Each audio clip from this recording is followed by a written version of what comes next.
সব ধরনের শিক্ষা প্রতিষ্ঠান খুললেও বিভিন্ন সরকারি ও স্বায়ত্তশাসিত বিশ্ববিদ্যালয়ের উপাচার্য সহ প্রশাসনের শীর্ষ ব্যক্তিরা পদত্যাগ করায় বিশ্ববিদ্যালয়ের ক্লাস শুরু নিয়ে জটিলতা দেখা দিয়েছে।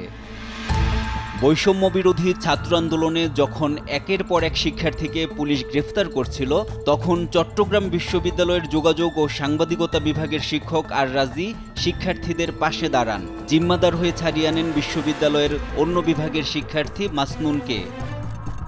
নির্দলীয়, নিরপেক্ষ, যোগ্যতা ও দক্ষতা সম্পন্ন শিক্ষককেই উপাচার্য হিসেবে নিয়োগে সরকারকেই অনুসন্ধান করা উচিত বলে মনে করেন ছাত্রবান্ধব এ শিক্ষক। জানান, বিশ্ববিদ্যালয়ের অর্ডিন্যান্স সংশোধন করাটাও জরুরি। অর্ডিন্যান্স যদি আমরা সংশোধন না করি, যুগোপযোগী না করি, তাহলে আগামীতেও আমরা এরকম সংকটে পড়ব। এই বিষয়ে কোনো সন্দেহ নাই যে আগামীতেও একই রকম সংকটের মুখোমুখি হব। বিজ্ঞ লোকজন আছেন যিনি শিক্ষা উপদেষ্টা হয়েছেন, নিশ্চয়ই তার সাথেও ছাত্রদের এবং প্রশাসনের তার কাছে নানাভাবে রিপোর্ট আছে, কার কি একাডেমিক কাজ আছে সেটাও দেখবার সুযোগ আছে। সুতরাং যদি একটা এমন হয় যে সরকার একটা বিশ্ববিদ্যালয়ের জন্য একটা দীর্ঘ তালিকা তৈরি করেন, সেই তালিকা থেকে তারা যদি দেখেন যে মোটামুটিভাবে ওইরকম রাজনৈতিক সংশ্লিষ্টতা নাই, বিদ্যা বুদ্ধিতে ভালো, আন্তর্জাতিক মান আছে, এইটা দেখা, আবার তারপরে যাচাই করা যে উনি কতটা ছাত্র বান্ধব বা শিক্ষার্থী বান্ধব, সেইটা, এই দুটা মিলিয়ে হয়তো এখনকার আপৎকালীন সময়টা কাটানো যেতে পারে। শুধু উপাচার্য পদেই নয়, যোগ্যতার ভিত্তিতে সব শিক্ষক নিয়োগে জোর দেওয়ার পরামর্শ এ শিক্ষকের। কিছুতেই পিএইচডি ছাড়া শিক্ষক নিয়োগ দেওয়া উচিত না। কিছু কিছু বিভাগে হয়তো পাওয়া সম্ভব না যে সংশ্লিষ্ট বিষয়ের পিএইচডি, কিন্তু সংশ্লিষ্ট বিষয়ের পিএইচডি ছাড়া নিয়োগ দেওয়া উচিত না।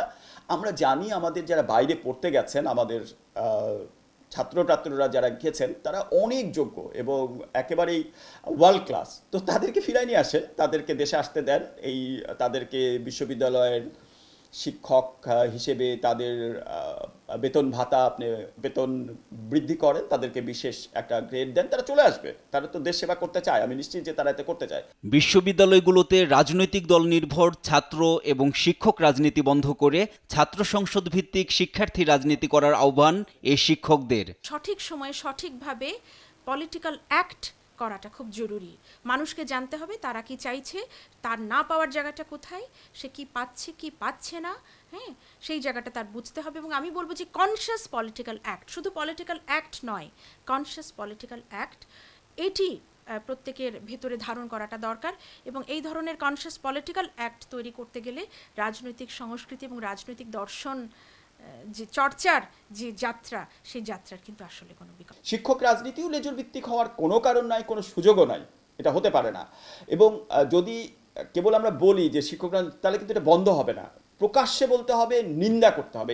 যারা শিক্ষক রাজনীতিতে জড়িত হন তাদেরকে অবশ্যই কি বলবো যে সামাজিকভাবে এটার ব্যবস্থা নিতে হবে। এটা কি হবে আমি নিশ্চিত না, কিন্তু তাদেরকে বলতে হবে যে আপনি কাজটা করছেন, এটা ঠিক হচ্ছে না। আপনি যতক্ষণ পর্যন্ত শিক্ষক আছেন, আপনি জানেন যে আপনার শিক্ষার্থীদের মধ্যে নানা মতাদর্শী লোক আছে।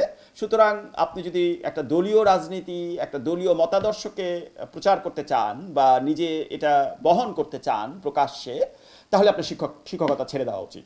আপদকালীন সময় কাটিয়ে যোগ্য নেতৃত্বে দেশের বিশ্ববিদ্যালয়গুলোর শিক্ষার মান আরও ভালো হবে এ আশা শিক্ষকদের। NI নাহিদ, দেশ টিভি, ঢাকা।